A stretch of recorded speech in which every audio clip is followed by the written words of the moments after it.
Hello, everybody. I believe we are live streaming.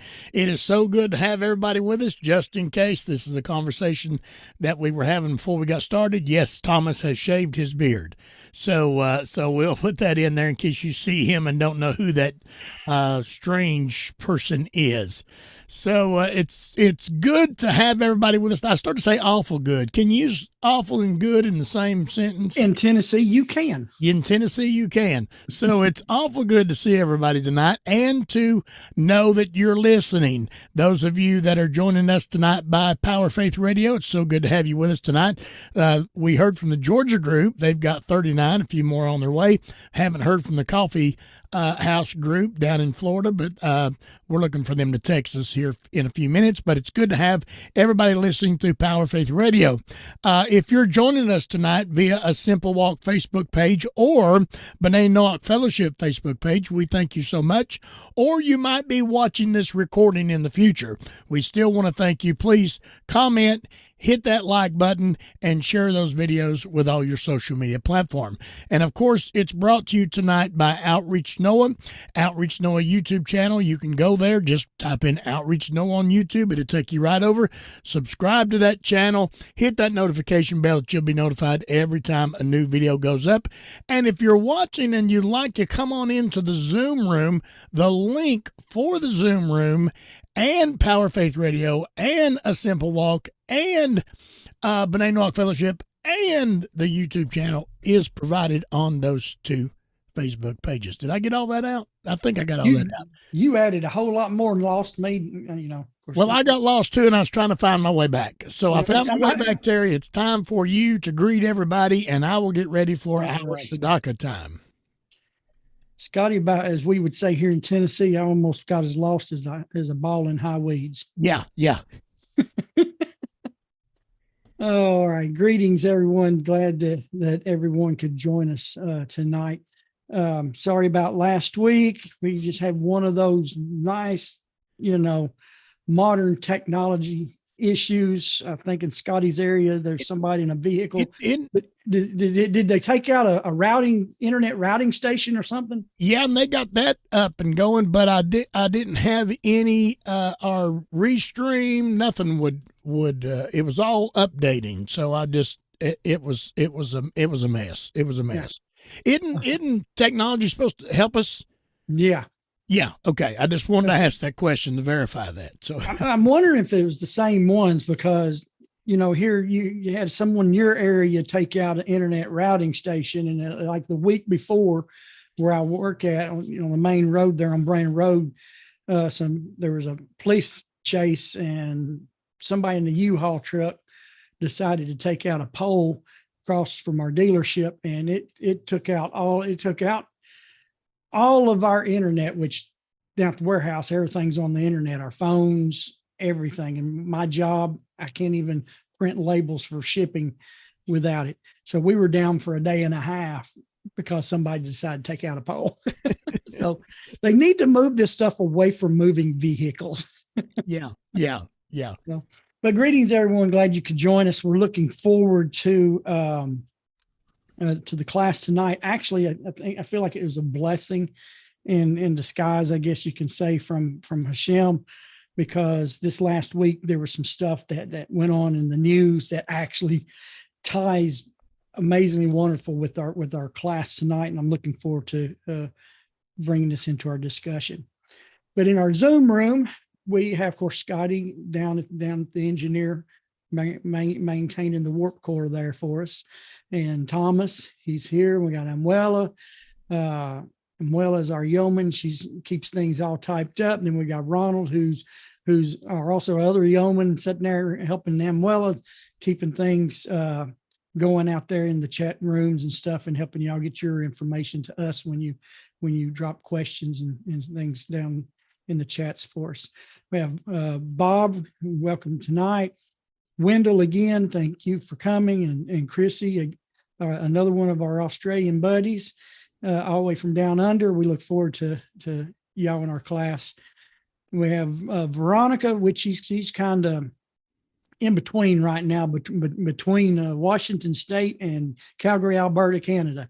So, so keep her in your prayers, and she's traveling in that nice, wonderful Canada weather right now. And then Fred up in Kentucky, and of course Annie, which is Scotty's better half. And as Scotty said, if you want to come into the Zoom room, hit those links, come on over. You don't have to be on camera. You can have your camera off and still be a part of the Zoom room. And anyone's welcome to come and join us. Scotty, you about ready? I am ready. I need to do a plug before I get started tonight. I went back and watched My Noahide Family. Chrissy Seaton did a wonderful video on tzedakah, and I just want to ask everybody to go over there and find that on My Noahide Family on YouTube. Is that where it's located? Is it located there? I think that's where I was watching it from. And it will really give you great information on how you can do things in your community to bring other people in to giving tzedakah. I thought that was a great. I listened to it when you first put it out. I listened to it again after that, and I just listened to it again today in its entirety, nonstop. And it was hard for me to get work done, Chrissy, because I kept having to go in and take notes. So thank you so much for that video. I'm just giving that plug. My Noahide Family on YouTube. Can I add something? Yes. Her video on Ecclesiastes is really good as well. I've been watching those. Those are really, really good. Matter of fact, I've got that book you teaching from. I haven't read it. I've got the one on Book of Jonah by Artscroll Tanach series, and that's the one I've got into most. And I've got Proverbs, but that one on Ecclesiastes, while you're over on her YouTube channel, check out those as well. They're really good. All right. Here we go with our tzedakah time today. As always, Terry and I start off with giving tzedakah for our main teacher, Pesach and Shira Sherbo. So we're giving tzedakah for them tonight. And David Doom, I hope I'm pronouncing his name correctly. We're giving tzedakah for David tonight. Also, is David doing okay? Because I get his post, but I hadn't really been on a lot. I haven't caught anything lately, other than getting the text last week of remembering him davening for him. So okay, got you. So okay, and then Joe and Evelyn Seal, we're giving tzedakah for both of those tonight. Joe and Evelyn Seal. And then also for Wendy Shepherd, we're continue giving tzedakah for Wendy Shepherd, and we're giving tzedakah tonight for Warwick Marshall. Did I get that name right? Have you heard anything more about? Have you heard anything else, Ronald or Chrissy, either one, about Warwick? Chrissy will have more information. Unmute, Chris. Oh, there you go. Yes, look, he's still recuperating at his mother's home where he had his eye removed.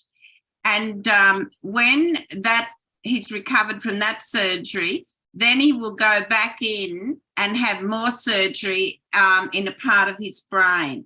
My understanding is the two are kind of related, but the operations have two separate procedures and treatments. So he'll let us know when he goes back in, but he seems to be in good spirits.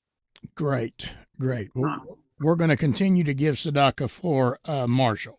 And also, Amuela, somebody always sends in $1 for you. So that's your dollar going in to the tzedakah box tonight. And also they do the same for Thomas Schaus. Thomas, this is your dollar going in to the tzedakah time.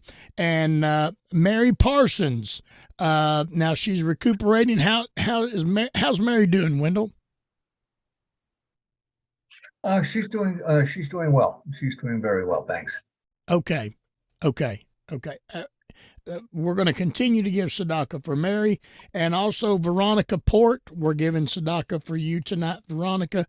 Somebody always sends in $1 for you, as well as Emuela and Thomas. So you all are the trio there. Also, we're giving tzedakah tonight. Let me see if I can get this in the box. Also for Veronica's mother, Marge. Did I get that name right, Veronica?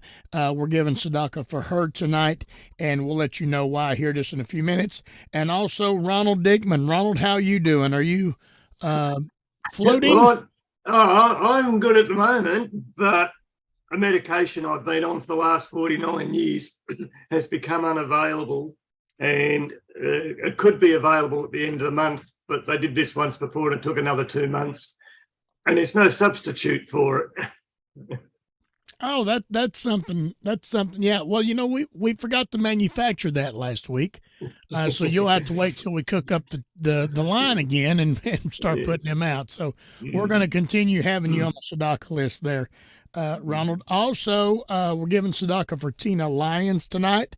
Also, we're giving tzedakah for my wife, Dolores Helton, and my daughter, Pamela Helton. Let me see if I can get all this in here. We're giving tzedakah for them tonight. And we've got quite a few on our blessed memory tonight. William and Marie Bascal. We're giving tzedakah first for William Bascal, and now Marie Bascal, giving blessed memory tzedakah for those. Also, we're giving tzedakah tonight for Evelyn Flynn and Ralph Flynn, giving tzedakah for both of those tonight. Let me get this in here. Blessed memory tzedakah for their merit. And then also Ken Port. That is Veronica's stepfather. I'm going to call him your father, stepfather, and the husband of Marge passed away. Was it yesterday? Left this walk of life into the next? I think it was, what's today? Wednesday. It was Monday. Monday. Yeah. Mondays. So we're giving blessed memory tzedakah for him. Also, Matthew David Reed, we're giving blessed memory tzedakah for him.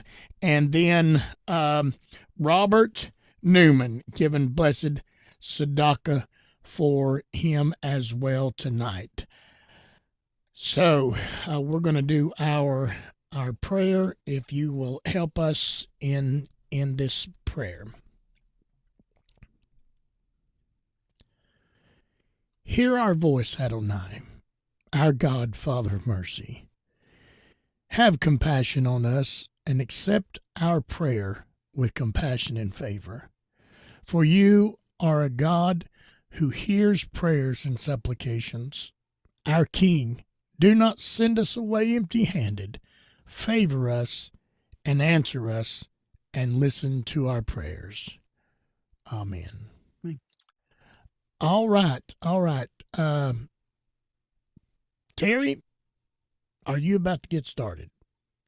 Yep, whenever you want me to. You're ready to go. You're ready. Hey, can I Go gotta ahead. throw one more thing in.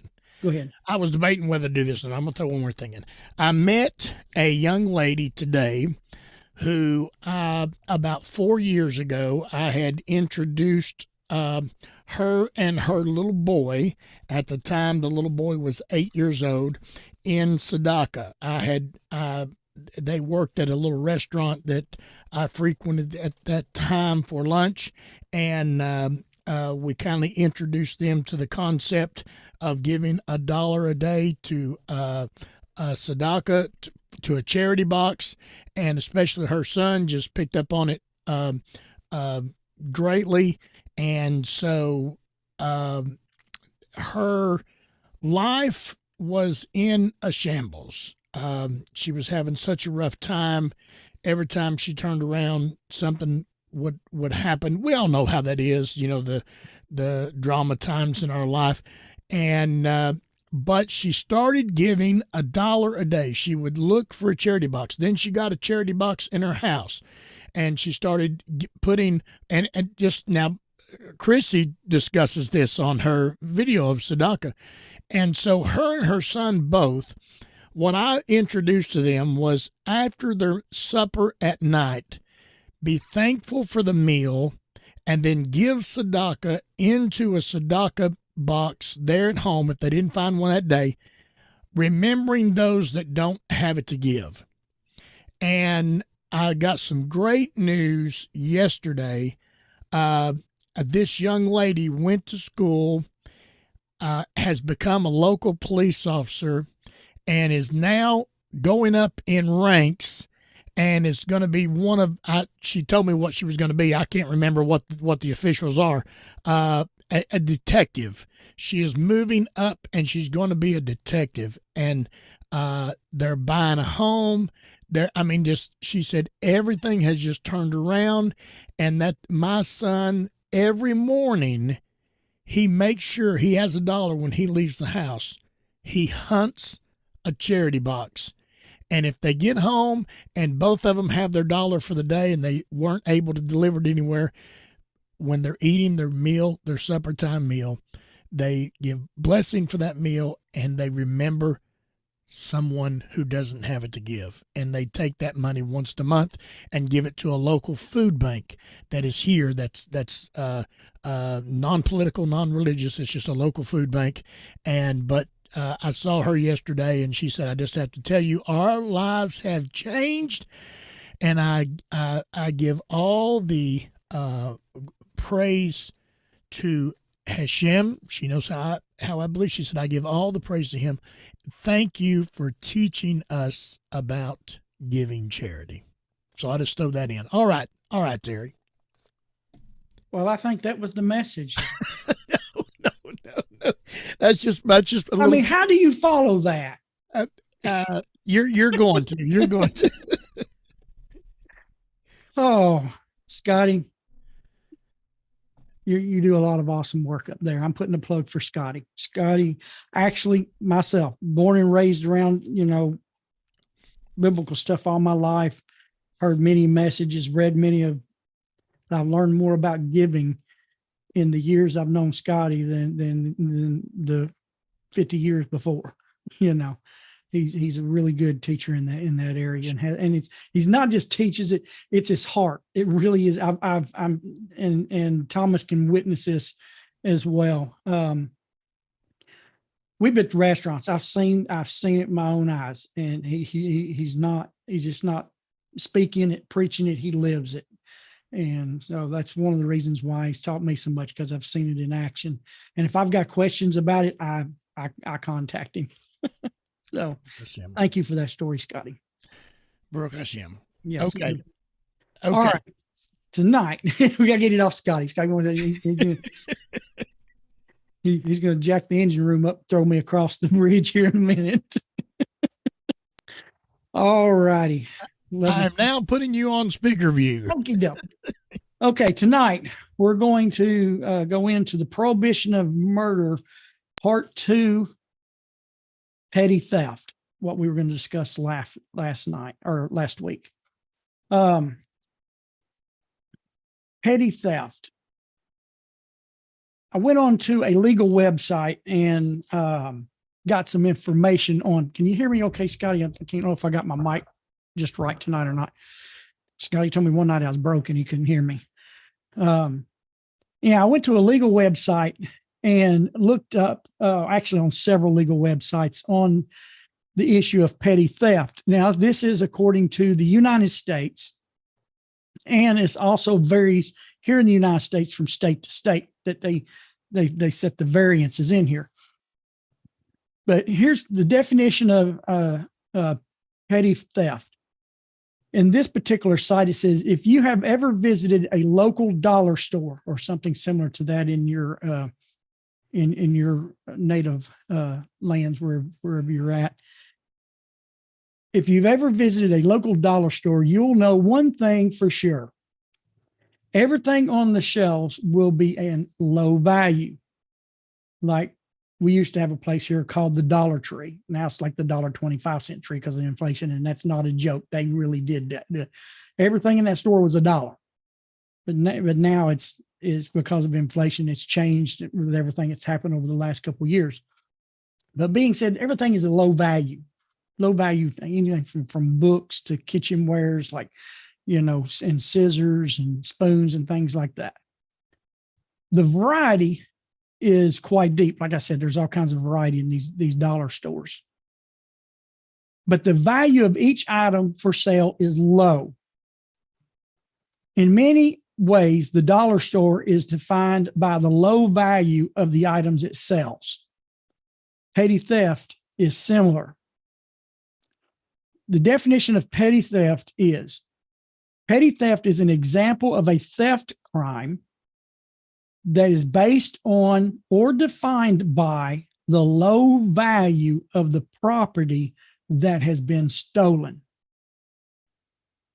Examples of petty theft is shoplifting, modifying a price tag on an item available for sale, changing the package of an item to modify its stated price, bike theft, eating a meal in a restaurant and leaving without paying, consumer food for sale in a store, consuming food in a for sale in a store and not paying for the items. You know how many times people, pick something up and they're in the produce section, they go by and grab a handful of grapes and eat them, as they're going through the store. That's considered petty theft here in the United States. Viewing a movie or a play and leaving without paying for your ticket. Theft of items with the dollar value of less than $50 is generally considered petty theft. Now, again, that's states on these legal websites. Now, it varies between state and state, whatever the state puts the price, the value of petty theft on that. But they can pack a heavy sentence, even for petty theft. But that's here in the United States. So petty theft is theft of property that has a considered low value. Now, I wanted to bring that up because what we're going to look at the Torah, the Torah's view on this. It's much different than man's, though it's good that we have laws like that. We need laws. We need what was called denim. We need these, in which we're going to study that subject in the future. We need to have laws like that. But the problem with these laws is they don't solve the problem. These laws doesn't solve the problem because of theft and petty theft that goes on and pickpockets goes on. Just tells you that the consequences isn't enough for people to stop. In the Divine Code, Rabbi Weiner brings this up in the section on the prohibition of theft, which comes from the RAMBAN, which is the RAMBAN Rabbi Moshe, the RAMBAN Maimonides, Ben Maimonides, who codified the Torah. His great work is there's a codification of the Torah, which includes everything that was given for the Jews for Mount Sinai and everything for the non-Jews. Everything is in his great volumes, and it comes from the laws of God, the laws of Kings, in chapter 9, discussing this issue here, where Rabbi Weiner kind of, I guess, paraphrases the Rambam, where it says there is no set minimum for the prohibition of theft. There is no petty theft when it comes to Torah law, the law from the Creator. There is no petty theft. Even if the Gentile stole the smallest amount of money that a person would be concerned about, it is still a capital sin. You're liable for capital sin, which is death. And what this means, that the lowest amount of money is the way that is regulated according to the Torah sages, is the lowest currency of your community, of your nation. Like for the United States, it's a penny. And we'll read about if it's less than a penny. We're going to read a little bit later, maybe tonight or next week. But there is no petty theft. There's no set minimum amount for the prohibition of theft. This tells us that it's not the amount that is being concerned with. See, in the United States, we have what is concerned with the amount. It's of low value. When it comes to the Creator, it is the act, the mentality of stealing is the issue, not the amount. It's the action of the thief that has to be dealt with. And we're going to see why here in just a minute.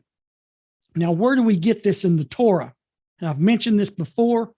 I've actually got some questions on this, but it comes from Genesis 2, chapter 16 and 17. In the article on asknoah.com, is it .com or .org? Asknoah.org. There's an article. It's called the Located Sources of the Seven Commandments. A lot of people, where's this stuff in Scripture? In the Hebrew Scriptures. And that's a really good article. I've got it printed off. I got a book that I keep certain things in.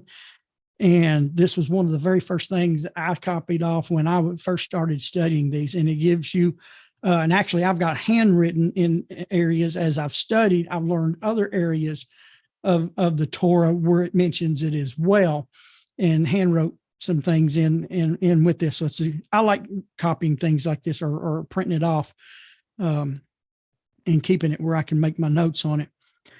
But in the article, locate the sources of the seven commandments. Number 5, do not commit theft. It says the prohibition of theft is contained within the permission. Listen to the wording. It's contained within the permission which God granted to Adam and Eve in Genesis chapter 2, verse 16, where he talks about, Hashem Elohim commanded the man. And it says, of all the trees of the garden, you may freely eat. That's the permission to eat from all the trees in the garden, but of this one tree. And we've talked about this in the past. God set a boundary. This is yours. This is mine. I like how Dr. Shulman has it here in this article. Let me make sure. I'm pretty sure it's the author of this article. It is contained within the permission. God gave Adam and Eve permission to eat of all the trees. He did not give them permission to eat of the tree of the knowledge of good and evil. This implies that if the permission had not been granted, they would have been forbidden to do so because the property did not belong to them. Understand, he did not give them permission. He gave them the other trees. These are yours. This is your property. But this one, I do not give you permission for. This applied specifically to the fruit of the tree of the knowledge of good and evil, which was forbidden for them to take under the penalty of death. Under the penalty of death. This is where we get the death penalty from theft. It starts in Genesis chapter 2. It's very serious. God does not grant us permission to take anything from anyone that is not ours. Matter of fact, there's an old saying within Israel about, respecting your neighbor's money as if it was yours. And that's paraphrase. This Noahide commandment, we call it Noahide because we're sons of Noah. We are the family of Noah. The children of Noah is better, not just sons, but the children of Noah. This is the Noahide commandment, the commandment for all humanity born from Noah. Actually comes from Adam, but we call it that after the flood. But this Noahide commandment was also cited explicitly by Abraham. And I'm sorry, I didn't get you these because this is this morning when I was going through this. In Genesis chapter 21 and verse 25.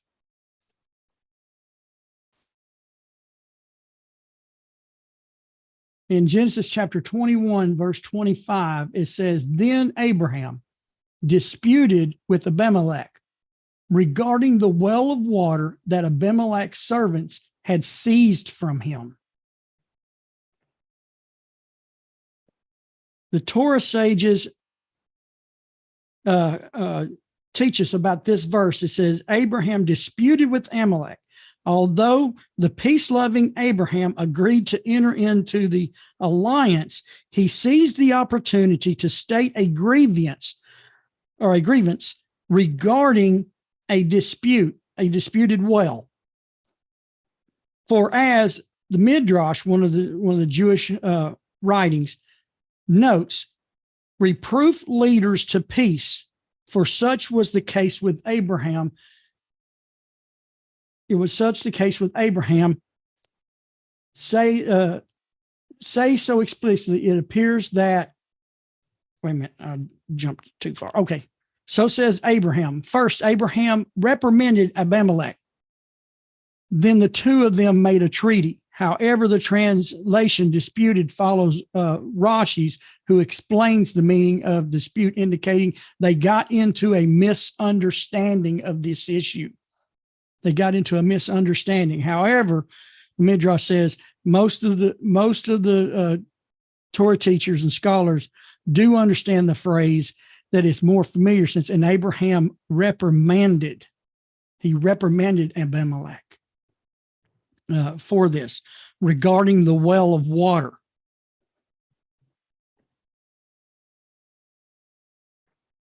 Stefano says it like this: Abraham accordingly rebuked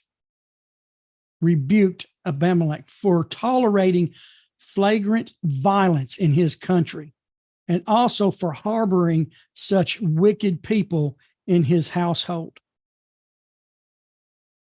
Abraham did not say that Abimelech's servants had seized from me. Instead, he made a general statement, for his concern was not a personal one.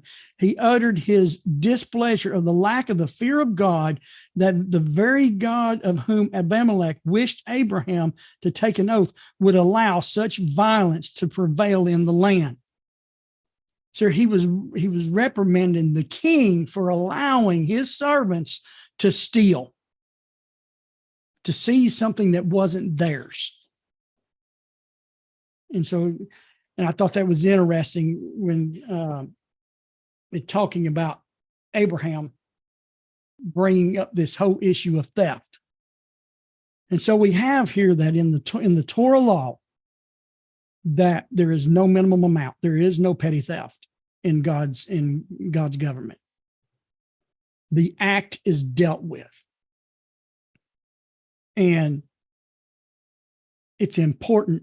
It has to be that. It sounds like if the right government was set up, and if someone was executed for the acts of theft, how many people were going to be out and going doing that? It's going to correct the society. Does it sound harsh? Yes, but it only takes a few of the bad apples. Once they're dealt with, no more apples are going to be rotting out. You're going to follow the society.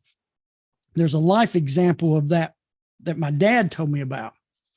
In the years before my dad retired, he got the opportunity to be a millwright, and the company he worked for was in charge of building a plate glass factory. Actually, several of them. I think they built 7 total. But he worked on the first one in China, in a place called Zibo, China. This glass plant produced all the glass for the Eagle Nest Olympic Stadium in China. And he went over for 2 years. He had to go over for 2 years to work on the plant. And I was talking to him one night when he called me, because he said it was such a cultural, you know, they're more of a communist. They don't own anything. He was telling me how the people were just totally, you know, not what he thought, you know, not what we thought here in America, you know, of the Chinese people.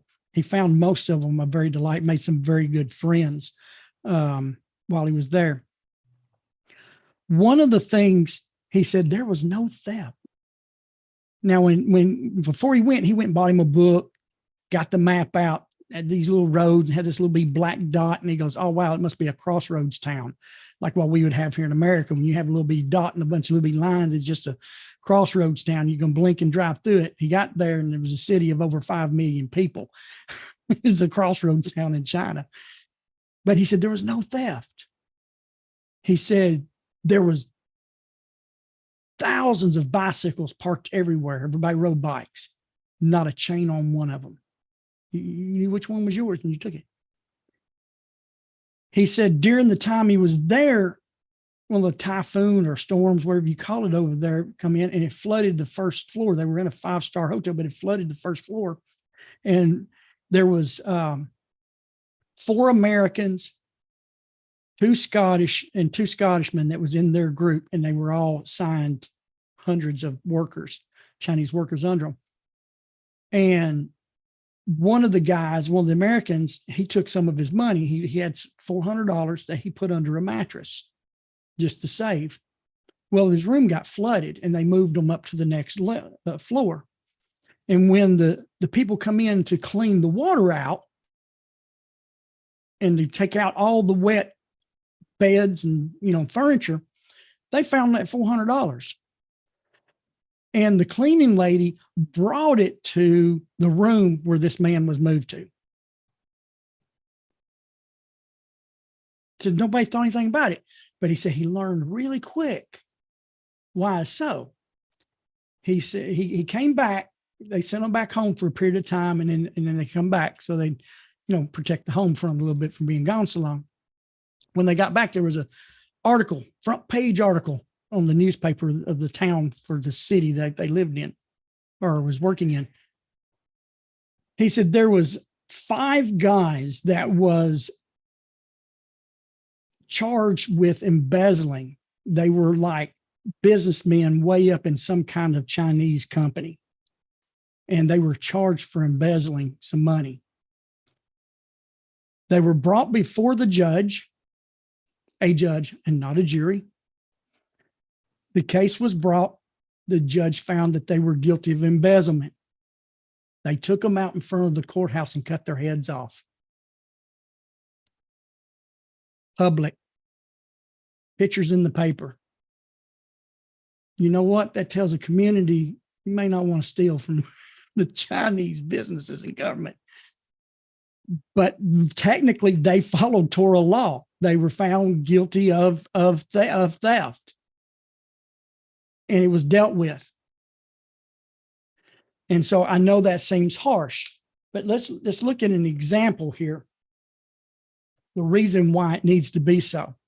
I'm going to read from 2 great Torah sources. One is from the Ramban, Rabbi Moshe ben Nachmanides, on Genesis. Get this for him. Well, I said I came up this morning. It's on the flood. It's hold on here. Genesis chapter 6, 11, and 12. It's about the flood, where it says, "Now the earth had become corrupt before God, and the earth had become filled with injustice." He lists the word injustice. A lot of English translations will say violence and robbery, but it's the Hebrew word Hamas. It's the Hebrew word Hamas. And the Ramban, he translates Hamas as injustice, and we're going to see why. So right here, we see the reason for the flood. The earth had become corrupt and been filled with injustice, which is a little more definition to it. And we're going to see also from Rabbi Hirsh. And he brings out some things also a little further. The Ramban says, God gave Noah the reason for the destruction of the earth as injustice and did not mention the other sin, corruption. We learn from the sages that in this verse, in verse 11, the earth had become corrupt and it become filled with injustice, filled with robbery. The word corrupt here, the sages teaches us, represents that the earth had become sinful of moral, sexual, and idolatrous sins. That's what the word corrupt there represents. The word corrupt represents sexual sins and idolatry, the morality of violating sexual sins. And again, idolatry. He said, but Noah was given the reason for the destruction of the earth as injustice because it had been filled with injustice, Hamas. He did not mention the other sin of corruptive ways, because we've discussed this in the past. We talked about if their ways were corrupt, then what's the uncorrupt way? That's what we're learning with the 7 laws from Adam and Noah, is the uncorrupted way. That was before the flood, before, from the garden. It's the way that Noah walked when it says that Noah was a righteous and a pure man in Genesis chapter 6:9. But it says, because of injustice, it says, the other sin of corrupt ways was not mentioned because injustice, Hamas, is known and a public sin. Whereas sexual immorality is more of a private sin. Hamas, robbery, injustice is public. Whereas sexuality and idolatry is more private, with a person's own beliefs and lifestyle within their 4 walls of their houses, you can say. The sages teach in Sanhedrin 108a, however, said that the reason only injustice is mentioned here is that it was specifically over injustice that their decree was sealed. Robbery is what sealed the decree of the flood. And it was not sealed over the sins of sexual immorality. It was over theft and robbery and how they treated one another. The reason why this sin sealed their fate over all the other sins is because it is a law. We need to understand this. It is a law that is intuitively understood and that the people had no need of a prophet to warn them. You do not need God to send a prophet to say, don't steal. It is something that is ingrained within your own soul that you know that it's wrong. And this made the issues worse. This is something they already knew. They had no need for a prophet to warn them about it, unlike the sin of sexual immorality, which people could conceivably rationalize. Furthermore, injustice is an evil both toward God and toward man, while sexual immorality does not necessarily involve harming another person. And that was from the Ramban. Now, Rabbi Hirsh, who I absolutely love his teachings on the Torah, on the same passage of verse 11, the earth was corrupt before God's countenance, and so the earth was filled with wrongdoing. He translates the word Hamas as wrongdoing. I find this very interesting. It's a Hamas, which is a het mem samek in the Hebrew. Hamas is related to the word for vinegar. Wine does not sour all at once, but gradually turns to vinegar. I find that analogy really interesting.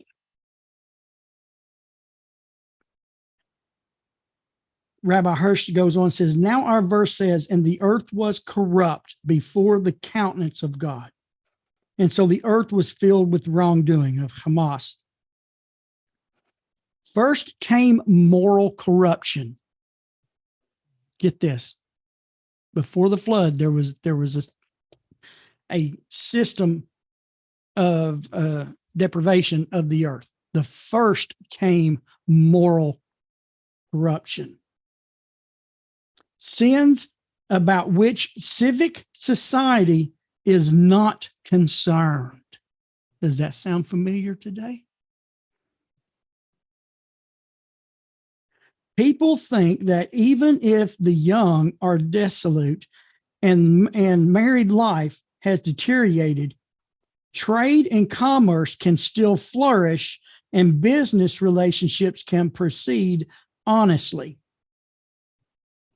See, no matter what's going on in our world right now with all the immorality that's going on and the moral issues that's going on, business is as usual. But once the world is corrupt before God himself, all the laws and institutions of society will not be able to save society from ruin. So the world, he goes on and says, the world will never be filled with outright robbery, for society has penal codes and prison terms, which is to correct itself from such crimes. Okay, get there, outright robbery, just plain robbery. We have such, like right here, we have petty, in the United States, we have petty theft laws. And if they uphold the law, there is heavy consequences even for petty theft in our legal systems. Problem is today, nobody wants to uphold laws. Don't get me started on that one. I will really preach. I won't be preaching. I'll be being an irritated American. I was more or less wanted to be. But he says, but Hamas, wrongdoing, injustice, facilitated by cunning. Understand, outright robbery is bad. And we have legal systems to take care of that. But Hamas is a wrongdoing, an injustice that is facilitated through cunning. Like it's a plan. You're going to do something wrong. It's a plan. It's a plan. It's full of cunning. Rabbi Hirsh says that wrongdoing facilitated by cunning destroys a society. There is no protection against Hamas. No protection. If man's conscience does not admonish him before God, there is no protection for Hamas if man does not admonish himself before God. Remember what we read a while ago? There's no need of a prophet because it's intuitive that theft and robbery and justice is wrong. It's up to you as an individual to admonish these issues before God and live properly before the Creator and man.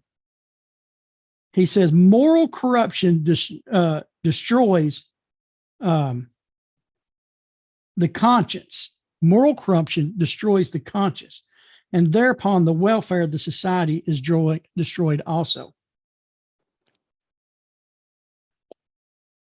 Immorality undermines the conscience, which admonishes the wicked with the rod, and the evil does not spring from man's nature. But the Hamas there's nothing to protect us from it except for our own intuitive knowledge that theft is wrong. And we do something about that within ourselves. We stop. We ourselves, we've talked about the different things of theft, and we're going to continue about the little bitty things of theft in the future that we have control over. So we can see here in two examples from two great Torah sages of the Torah in the discussion of verse 11 here on the issue of the earth being filled with injustice and wrongdoing that brought on the flood. The corruption didn't bring on the flood. The injustice did.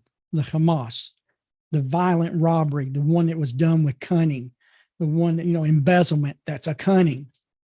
Planning on stealing and doing things is part of the cunning when you're doing robbery with cunning.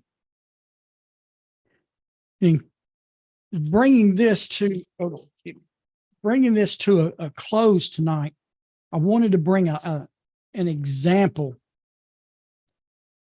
of how theft destroys our society from a situation that was in the news this week. Now, I went through and I read several different news sources, but I went and I printed off this one particular article because of how I covered it. This one is from the New York Post. It was published on March 8th. Today, it came out today when it was published.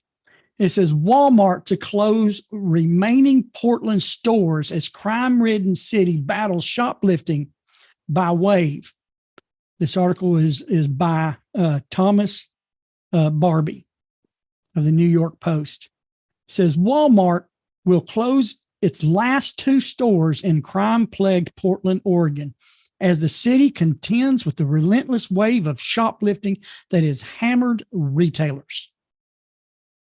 The closure is set for March 24th, some months after the CEO, Doug McMillan, warned that the discount retailer was seeing a spike in shrink, which, that's worked in retail, shrink is, deals with the theft. A term that the retail industry uses to address losses. Like when I worked at Lowe's, we had a loss prevention manager who was over loss prevention. And we all worked with him as we would see things going on through the store. But it addresses loss related to the store theft or fraud. Theft is an issue. It's higher than what it has historically been. McMillan said during an appearance on CNBC's Squawk Box in December, I think local law enforcement, he goes, let me see. Yeah, I think local law enforcement's being staffed and being a good partner is part of the equation. If that's not corrected over time, prices will begin to get higher and stores will close. The company went on and did not say whether the retail theft was a factor, which other articles talked about they were closing because of financial issues. Theft and shrinkage is a major financial issue in any given store. However, Portland police carried out a retail theft blitz early this month to crack down on shoplifting throughout the city. That was reported by KPTV. We're having big retailers leave, said Jordan Zaitz, a member of the Portland Police Neighborhood Response Team. I mean, to have Walmart close 2 of its stores is already a big deal. The people in those neighborhoods, says, where they shop, he says, Walmart said the decision to close the Portland stores followed careful review over their performance, which shrinkage, theft is part of their performance and how they have to deal with that. It says we consider many factors, including the current and projected financial performance, location, population, customer needs, proximity to other stores when making these difficult decisions, the spokesman added. After we decided to move forward, our focus is on the associates and their transition, which is the case here. Understand, theft is a major issue in the Portland, Oregon area, and we're going to see it affected more than Walmart. But just these two Walmarts alone, the last two Walmarts in this area is closing March 24th. Nearly 600 employees who worked at the two stores face potential layoffs and transfers. 600 employees, and going to be also their families that will be affected.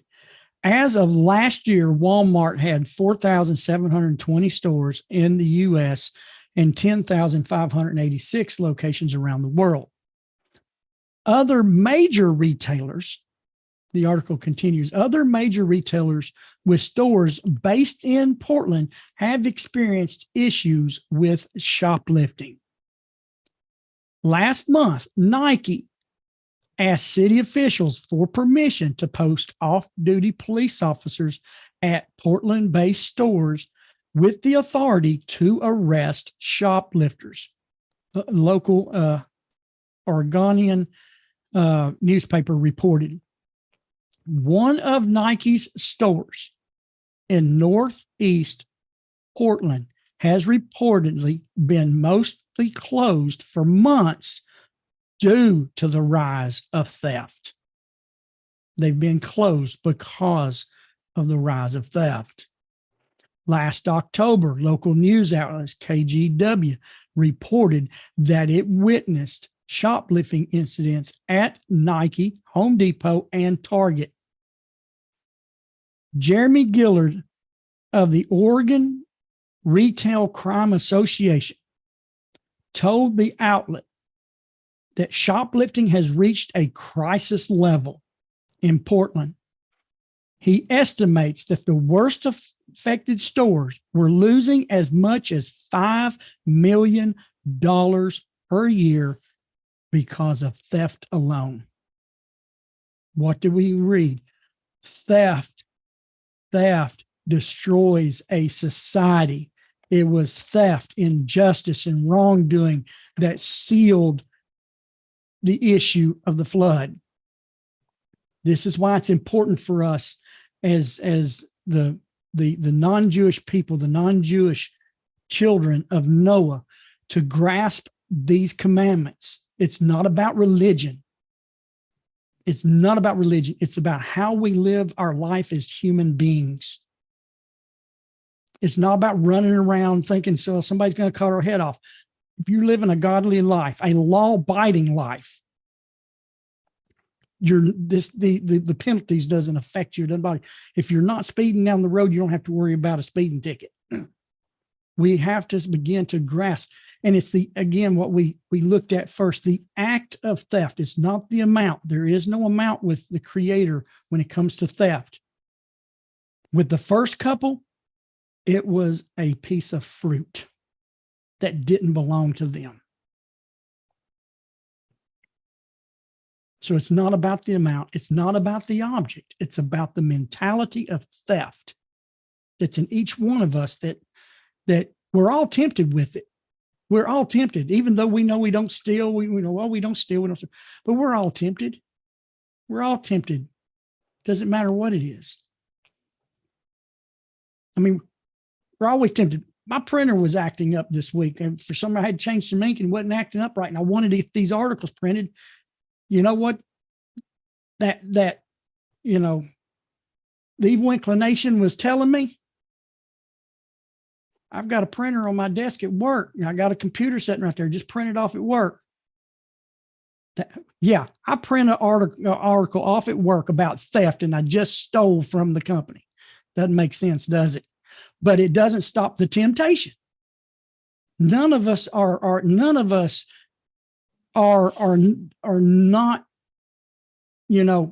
without the temptation of theft.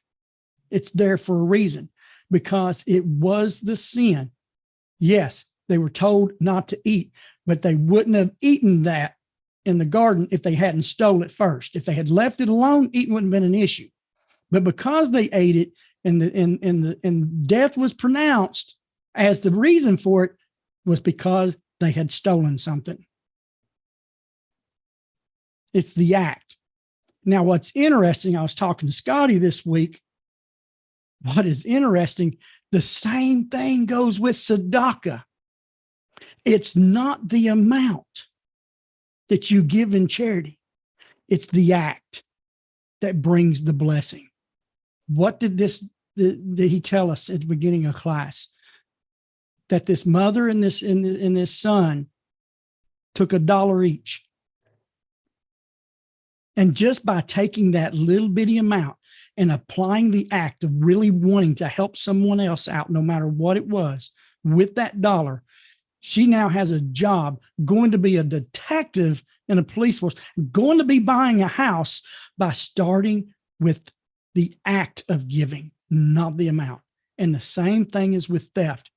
If the act of giving can cause you to have a promotion at a job, to get a job, to go to school, to get to have a house, to put food on the table for your children, if the act of giving can do that, then the act of theft can destroy the very neighborhood you're on. It's the exact opposite. It's not the amount, whether giving or stealing, it's the action. This is what the 7 laws are all about. Every one of them, from idolatry all the way down to evermin chai, the eating meat taken from a living animal. Everything is based on an action. And how do we know how important that is for God? I'll close out with this. When Nineveh was being threatened to be destroyed because of the robbery that was in their hands, read it. It's in chapter 3 and chapter 4 of Jonah. They were going to be destroyed because of the robbery that was in their hands, the injustice they had with one another, with stealing and theft. They were going to be destroyed.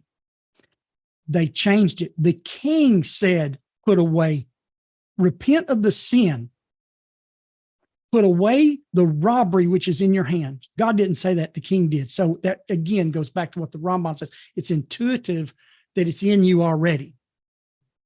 They did not need, the prophet did not tell them to stop stealing. Their king did. And when they stopped, and it tells us they did, we read that God says he forgave them because he saw their deeds. He saw their deeds. When you read in Ezekiel chapter 18, if the wicked man repents, and if he does tzedakah, charity, and mishpatim, the laws which you're required to keep before God, which ours is the 7. It tells us that in Ezekiel chapter 18, if you do that you repent and you stop the transgression that you were doing and you do charity and justice, it will cause, actually the scripture says in the Hebrew, it will cause your soul to live. All because of your action. It has nothing to do with belief and having religion and faith. It has everything to do what you choose to do with your life. And that's what the 7 laws is about. It's what we're teaching at Outreach Noah. We've got to change this world. We've got to change our actions. We're not working on your beliefs. We're not trying to yes, belief has a little bit to do with it, especially when we're dealing with our idolatry and blasphemy. But the bulk of man's relationship with God is what we do with the life he gave us. And that's what we're teaching. That's why theft is important. There's no minimum amount in God's economy. And there's a reason why, because we have to do away with the act. And it's like I said, there is no petty theft with God. There's only theft. Scotty? Great class, Terry. Great class. Great information. Great information. The act. I want to throw something in and see if you can correlate this with the theft aspect. Maybe I may be reaching too much here, or this may be a future class. Now, I like something that this young lady told me, and I don't remember telling her this, but it came to my mind when you were telling about the act. what she was relating to me. She was not giving the tzedakah to get rich. No, she wasn't.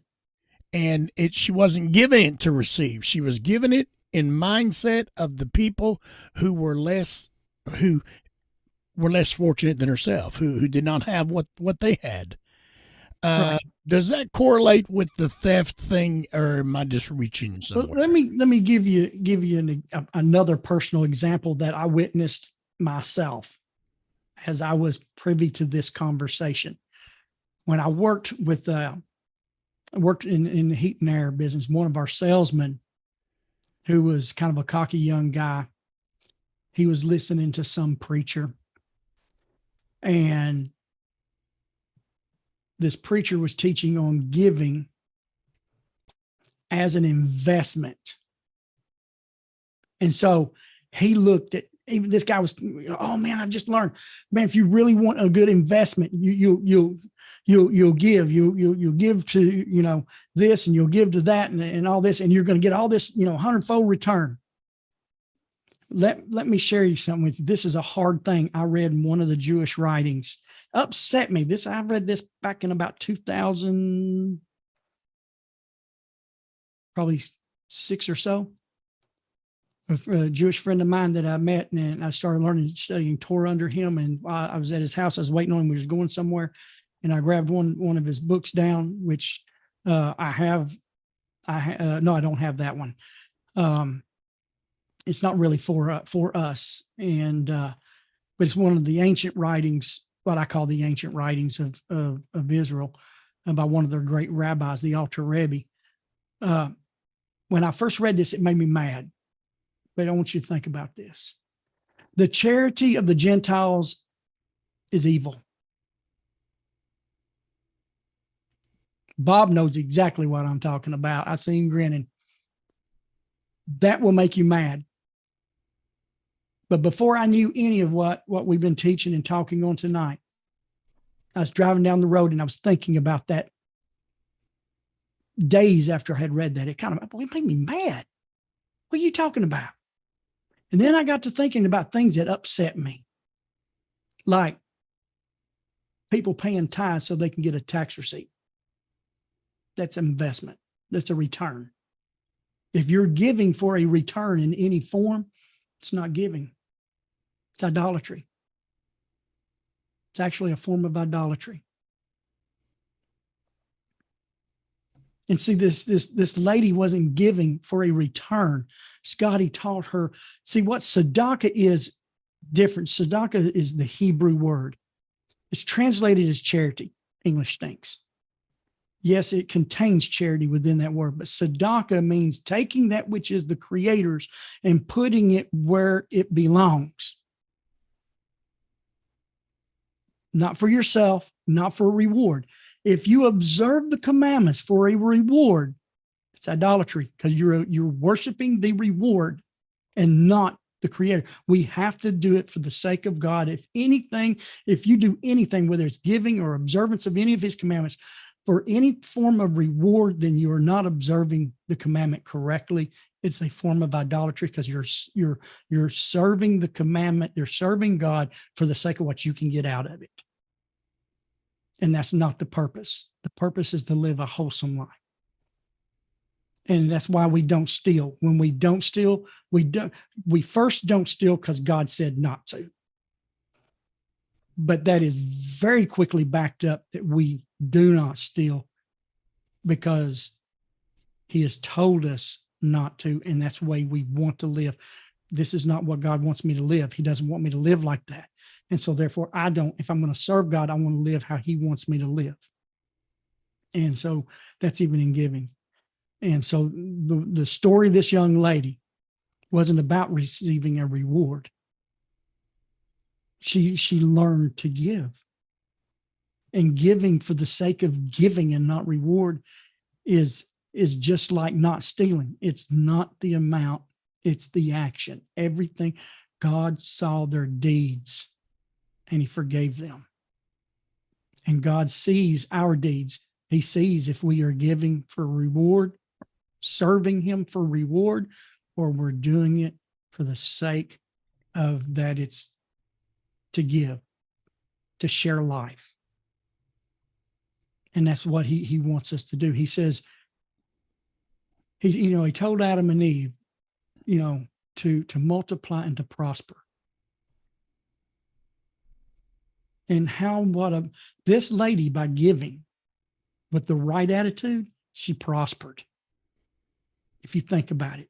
And that's like almost observing the commandment to prosper. When you live according to the commandments because of the Creator, you will prosper. But if you're looking for prosperity and observance of the commandments, you're going to go backwards. I don't know if that helped any out, Scotty. Yeah. A few years back, I was buying a saw blade for a miter saw. It was a rather expensive saw blade. It was around $125 for the one blade. And diamond tip.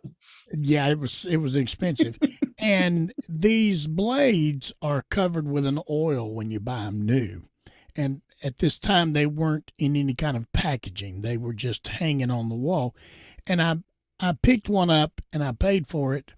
And I got out to the vehicle. And when I sat it down, come to find out, there was two blades. They were stuck together because of the oil. You know what I'm talking about, because of the oil that was on them. And the jolt of me setting them down separated them. I didn't notice it. And the young lady at the register didn't notice it. Well, I immediately, here's what I want to bring out with this. I immediately, that extra saw blade's not mine. I didn't pay for it. I mean, immediately. And I think, looking back, how that I was able to take it back so easily. And so I just want you to think about that. So I took it back in and I told the young lady, I said, look, there was two of these stuck together. Well, first of all, she couldn't believe I brought it back in the store. And there were some other people standing in line who I know that are very religious people. And they, in fact, told me I was crazy for bringing it back in. You done had it out of the store. So I told them all, I'm commanded not to steal. This is not mine. And so I almost had to call for the manager in order to give them, because she said, well, I can't return it. I said, I don't want you to return it. I didn't even buy it. I just want to put it back on. So I just walked over there and hung it back up on the shelf. Theft, petty theft, as you do it, it becomes easier and easier. You begin to look for it. So is tzedakah, giving charity. The act of giving, it becomes easier and easier, and you begin to look for it without even realizing it. And you do it. It almost becomes a way of life. It's something that happens on the inside of you, and you feel so connected with the Creator by doing it, because you have to keep in mind you're doing it because this is our. I love what Chrissy put in this video. We're not commanded, but it is our obligation. Yeah. It's responsibility, but if you steal, it disconnects you with the Creator. There's a disconnect. There's always a conflict that happens. I'm going to call it a drama conflict. Everybody knows what a drama conflict. And then why am I? So anyway, I just throw that in. Terry, you're looking for something. What you looking for? You just continue on, because there was something that brought back to my mind, and I'm trying to find it real quick. I was going to mention it in a class a while back, and then I didn't get to it, but I'm going to see if it's right here in my hands, but go ahead and continue with what you're saying. No, if you don't mind. I was just making the statement that if you do it, the more you do it, it's the act of doing it. You become more, and you know what? People, I go in places now, and people have labeled me that. I'm talking about people that are not religious, are not, they have labeled me I'm going to call it the Sadaka boy. I don't I don't know if they call it that, but the charity, they'll fight over us sitting down. Won't they, Thomas? They know we're going to sit down and eat, and they just I'm going to tell this story while Terry's finding this. Go ahead. We were coming back from a series of services down in I believe it was Florida, somewhere down in there. Anyway, we stopped at this restaurant, and this young lady was.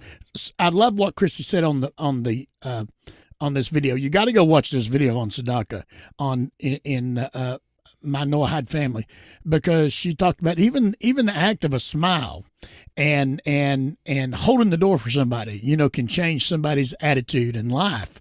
And so this little girl come, and you could tell she was not having a good day. And she hated taking our drink order. You could just, bless her heart, you could just see she was not having a good day. So when she left to get our drinks, I told Pammy, I said, did you notice, bless her heart, she was just, my daughter Pam, and I said, she's just having a bad day. I'm gonna change that for her. And of course, my daughter said, Daddy, don't embarrass me. So anyway, when she come back, I was just mentally just smiling and just laying goodness out on the table, and before I knew it, this young lady was hanging around our table. There was and she was just laughing and cutting up. There was other people that needed drinks, and she turned around and she said, I'll be there in a minute. I'm staying. So, I mean, you have the ability through Sadaka works in such a depth, the ability to change lives. Okay, Terry, did you find it? That's Yeah, I did. Okay. And again, I've seen this happen, folks. We went with Scotty and them to Birmingham to listen to a speaker here back last year. And we were at a Cracker Barrel. Those of you here in the United States and the South, you know what Cracker Barrel is all about. And we're all sitting around this big old table.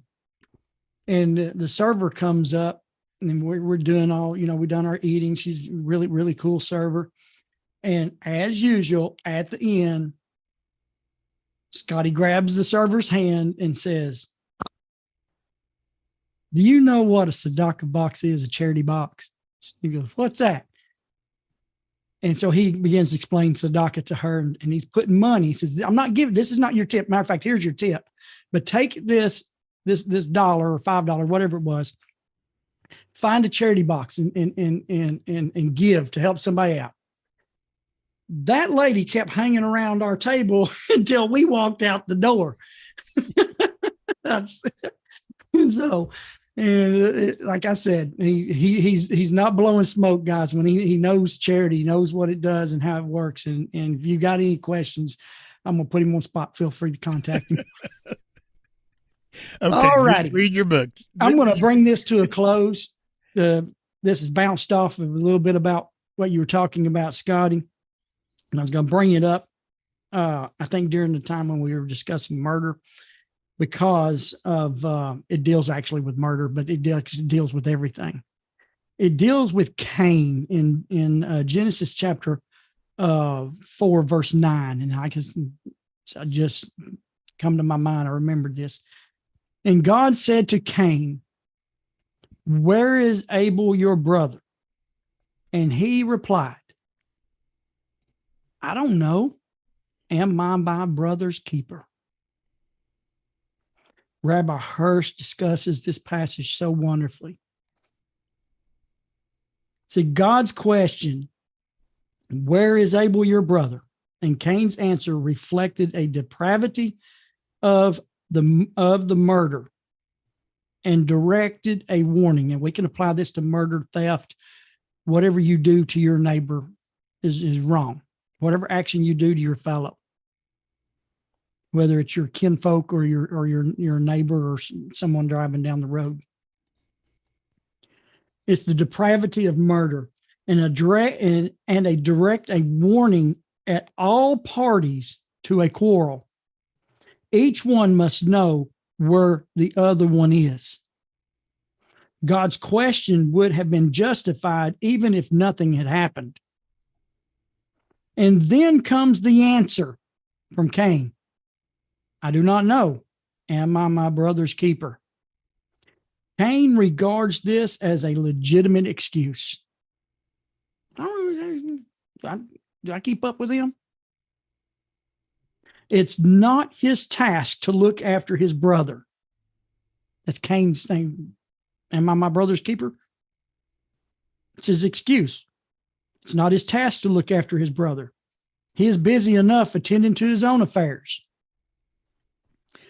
Rabbi Hirsh says this, the cold-blooded egoism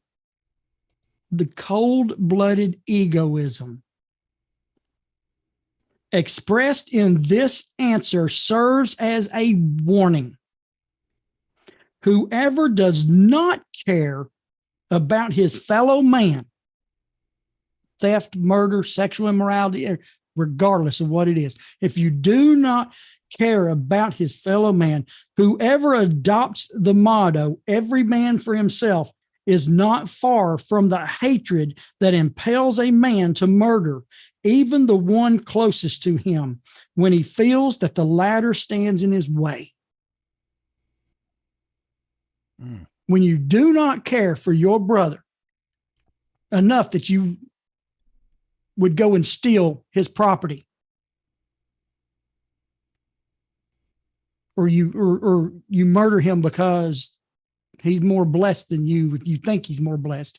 Someone being more blessed than you is not even really a thing. But however your mentality works, if you hate someone, maybe it's their color, maybe it's their nationality, their heritage, maybe it's somebody you don't like because of who they are and where they're from and their people. You should care, because it is egoism that will cause you to murder, cause you to steal, cause you to hate. And once you start hating, murder's behind the door, ready to happen. And so this is, we got to be concerned, just like what the Jews teach.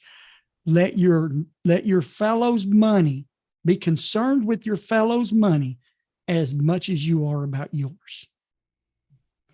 And I'll end with this one thing. It's interesting. In Genesis chapter 9, when God instructed Noah about when he was going to instruct about eating meat after the flood, he says, as I have given you the herbs, all the herbs, he goes, now, everything that creeps upon the earth shall be food for you. I have given you everything. That's Torah. What does that say? Everything you have, God has given you, and you have no need to take something that's not yours. War is fought over that nation has oil, that nation has water, that nation is, I'm going to go get it. No, God's given every nation what it needs. Now, if another nation has something in abundance that that you can use, that you need, that's why we're neighbors. We share. We learn to barter. We learn to buy and sell properly with one another. There's laws on that. But he says, God says, I give you everything. No matter what you have, God has given you, and that's enough. And you have no right to take it from someone else. Just like he said, I give you every tree in the garden. This is not yours. Theft is a major issue. It's really the very first sin. And it plagues all of humanity. All of humanity, enough that once we all became almost extinct because of theft. So, yeah, I'll be quiet now, Scott. Great class. Any, I know we're running a little bit late. Any comments we need to deal with? No, there's in the some threads, conversation, but no question per se. So, okay. So doing good. Great class, Terry. Oh, I want to do this real quick, dealing with theft. We was asked the question, especially about someone sees someone theft. How much should we get involved? And so I saw Rabbi Moshe Shulman about it, and he answered part of it. I already knew. You should never, if you're witnessing a theft, we're going to use this and we're talking about theft. If you witness a theft, you should not put yourself in harm's way. You have no commandment to give your life on the, to stop someone. Well, that's okay. You don't have you don't have having right. If you see that there's no harm, that there's not going to be any harm done to you, and if it's something that you could talk to the person about, maybe a shoplifter or something, and persuade them not to, then you can do that. But you should never put yourself in harm's way in doing that. And then the other thing is if it's best for you to see an authority, like a store employee, a store manager, a police officer around, report it to them. That's your involvement. Don't get yourself hurt. If you see the situation can be manageable between two human beings properly, do that. If not, seek authority that can take care of the situation. That is if you witness. That's to answer the question on if you witness something. Right. All right. Okay. All right. Well, it's almost been an hour and a half, so I'm going to bring it to a close. I want to thank everybody that's joined us in the Zoom room. Of course, Amuela and Veronica and Thomas and Bob and Wendell and Chrissy and Fred and our teacher Terry, and of course my lovely wife, the one who takes care of me and combs my hair when it's out of place, Annie. And did I mention everybody? Ronald, did I mention you? I didn't mention Ronald. He's up there beside me and you, Terry. So I was kind of going from the bottom up. So it's so good to have everybody with us in the Zoom room. It's awful good to have I said that again. It's so good to have everybody listening by Power Faith Radio. The coffee shop did text and say they were there. They didn't tell me how many was there. And the Georgia group ended up with 41. We thank them so much for being faithful and listening. And again, if you're watching by a Simple Walk Facebook group or B'nai Noach Fellowship Facebook group, please share those videos. I don't think you can share it outside the private group, but the public group you can. And of course, it's sponsored by Outreach Noah YouTube channel. You can find us just by going to YouTube and type in Outreach Noah, and there you'll find us. Subscribe to that channel, hit that notification bell that you'll be notified of every new video goes up, and share those videos with all your social media platform. Remember, we have some great folk here with us. Again, I want to say it again. Chrissy Seaton has My Noahide Family, and Veronica Port is a great author. She has published a book. I'm going to put this on. Can you read it? It says Simply Noahide, a Beginner's Guide. Veronica Port. Everybody that I've talked to look there they are. so get that book, and you will thoroughly enjoy getting that basic knowledge and instruction that will set you on the right path. Thank you so much, Veronica, for putting the time into that. And Chrissy is going through this book, and some of her, I don't know if you finished it or not, but I've watched some videos. Really good. This is on Ecclesiastes. She's got some good information there for you as well. She's got a great site there. So a lot of times at work, if I'm needing something to listen to, at lunch, I'll pop over there and I listen to it.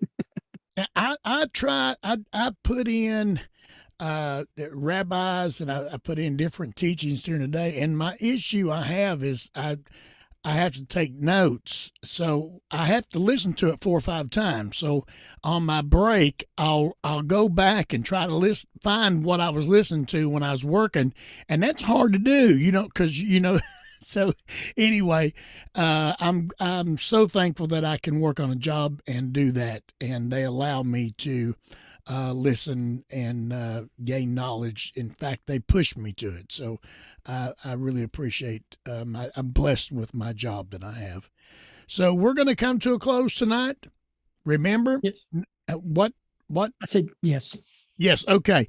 And next week, 8 p.m. New York time, right here on Wednesday night. And we'll look forward to see what Terry's got in store for us next week. And I guess we're just going to say so long. Bye-bye. So long. See you later. Bye-bye.